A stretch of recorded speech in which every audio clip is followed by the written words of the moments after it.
Es 9 de enero de 2023, así estamos arrancando este modo Fontevecchia. En la mañana de hoy el programa de Jorge Fontevecchia, que como ustedes saben está de vacaciones hasta la semana próxima, así que aquí estamos con todo el equipo para hacerles compañía hasta las 12 del mediodía a través de la pantalla de NET en duplex con Radio Perfil. Obviamente tenemos que arrancar el programa de hoy con lo que no imaginábamos hace unos días cuando Brasil festejaba la democracia, festejaba la victoria de Lula por tercera vez frente al poder allí en Brasil, tratando de reconciliar un poco esta sociedad dividida, esta sociedad polarizada, incluyendo a bolsonaristas o a ex-bolsonaristas, ya podríamos decir, en su propio gabinete. El intento de asalto a la democracia allí en Brasil, el debate por si se trató de un intento de golpe de Estado o un ataque a las principales instituciones representadas en los edificios más importantes de la vida política allí en Brasil. Y de esto vamos a estar hablando en nuestra apertura de hoy. Es por eso que escuchábamos este tema de Geraldo Vandré, Caminando, esta canción que fue estrenada en 1968 en un festival musical que se desarrollaba en plena dictadura militar brasileña.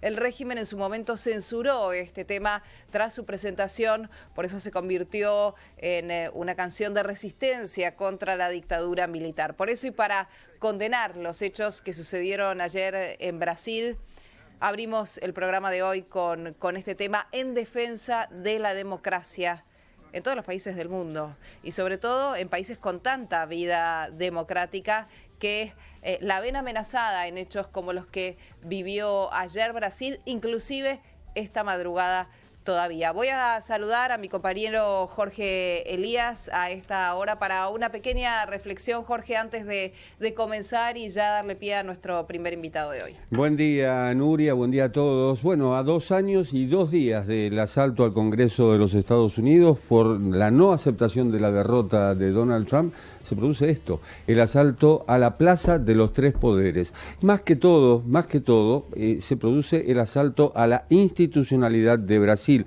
La Plaza de los Tres Poderes, ideada por Oscar Niemeyer, esto en los años 50, representa justamente el símbolo de la democracia. Allí están el Palacio de Planalto, que es la sede del gobierno, el Congreso y el Tribunal Supremo, o el Supremo Tribunal Federal. Es decir, los tres poderes, y los tres poderes fueron ayer tomados por miles de simpatizantes de Bolsonaro, que estaban acuartelados, en su mayoría, estaban acuartelados a 9 kilómetros de Brasilia, en el cuartel general del ejército. Acuartelados es una forma de decir, estaban frente al cuartel, haciendo que lo mismo que están haciendo desde el 30 de octubre, cuando Lula venció a Bolsonaro en la segunda vuelta por 1,8% de los votos. Sí, la diferencia fue muy ajustada, pero eso no significa que haya habido fraude, como alentó tanto Bolsonaro como el vicepresidente Hamilton Mourão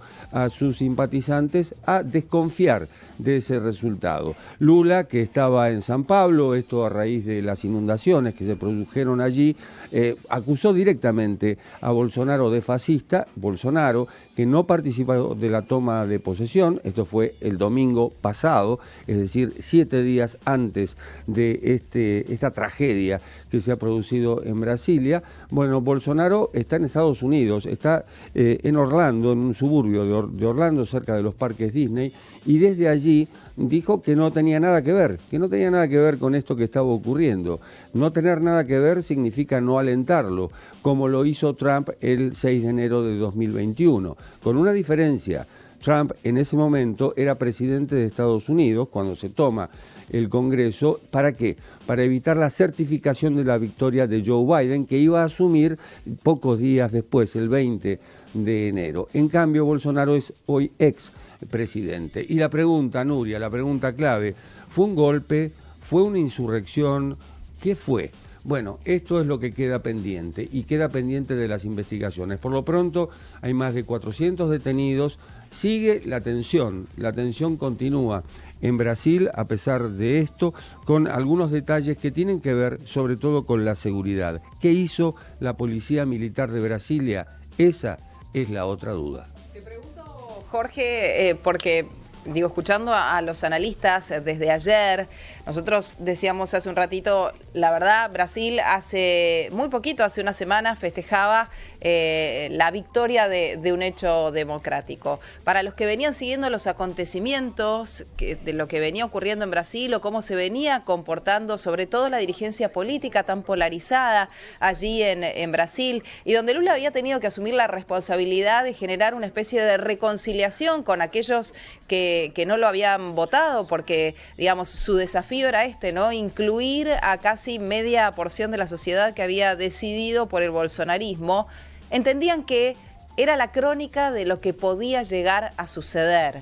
¿Vos coincidís en esto? ¿Era una crónica anunciada lo que pasó ayer? La antesala de la asunción o de la toma de posesión de Lula estuvo marcada por una campaña violenta en la que hubo inclusive asesinatos, dos candidatos con chalecos antibalas. De hecho, Bolsonaro mismo fue apuñalado en la campaña de 2018 cuando gana las elecciones. La no aceptación de la derrota o el silencio durante 50 días de Bolsonaro, esa omisión da la pauta de que el clima seguía caldeado.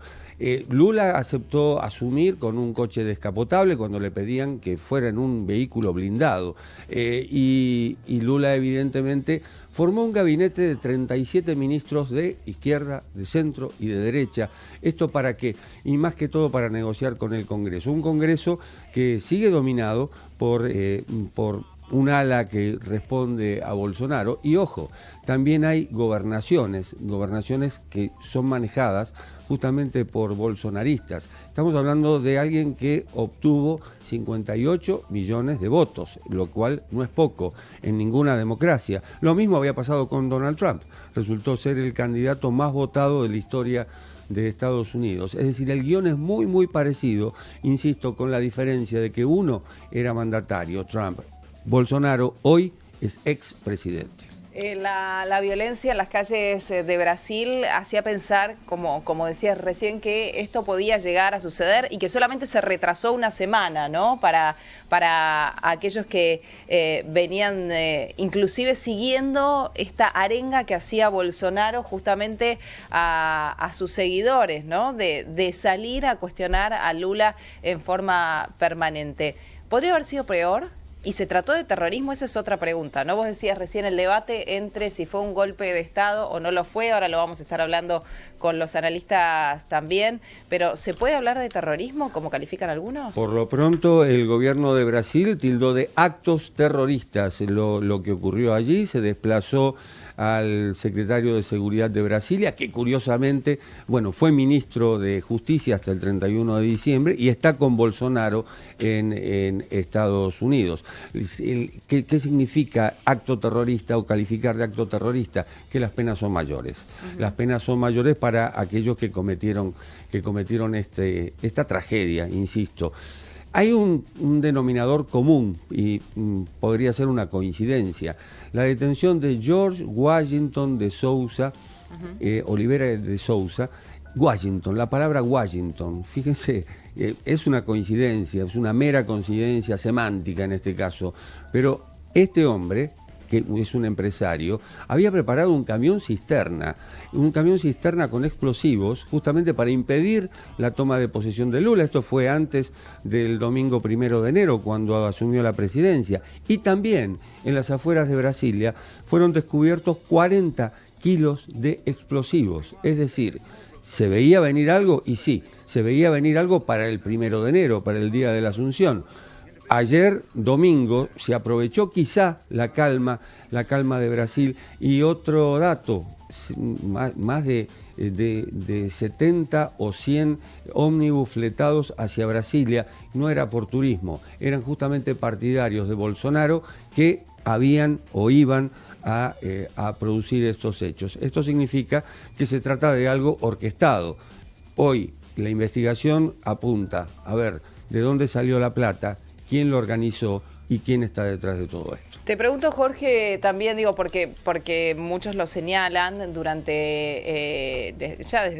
la tarde de ayer y está reflejado en los principales diarios de hoy, El hecho de que Bolsonaro no haya estado en la toma de atributos, en la jura de Lula, entienden que daba pie a pensar que algo de esto, además de la situación que se venía engendrando allí en Brasil, podía llegar a suceder, y hacen el paralelismo con el momento en el que Cristina Fernández de Kirchner, aquí en la República Argentina, no entregó los atributos de mando al expresidente Mauricio Macri.